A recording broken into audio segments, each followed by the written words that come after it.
Soos julle kan sien hierso guys, kyk hier, ek het my moeg gesoek na die lyties tande, ore, koppe en lippe. Ek het my moeg gesoek hierso, ek het my moeg gesoek.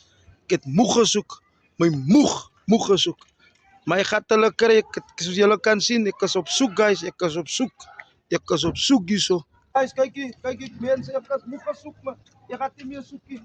En dan nou van julle af of ek nog verder moet soek, because die lyties, lippe hulle, koppe en tande, en ore, hulle vat van my mos vir 'n pop. Verstaan julle? Hulle haloop heeltyd in die ronde saam met my tussen die plekte hierso. Soos julle kan sien, hulle haloop heeltyd in die ronde. Hallo meisie, hoe gaan dit? Hulle haloop heeltyd in die ronde saam met my, so ek raak nou 'n bietjie moeg. Verstaan julle? Ek gaan nie meer agter mense aanloopie. Ek gaan nie meer agter hulle aanloopie. So dan van julle af guys, moet ek hulle los of wat? So julle moet vir my sê, moet ek hulle los of wat moet ek maak? Soos julle kan sien is Mr. D van die ELC's rivier sonder pen, sonder papier. Moet ek hulle los of wat moet ek doen?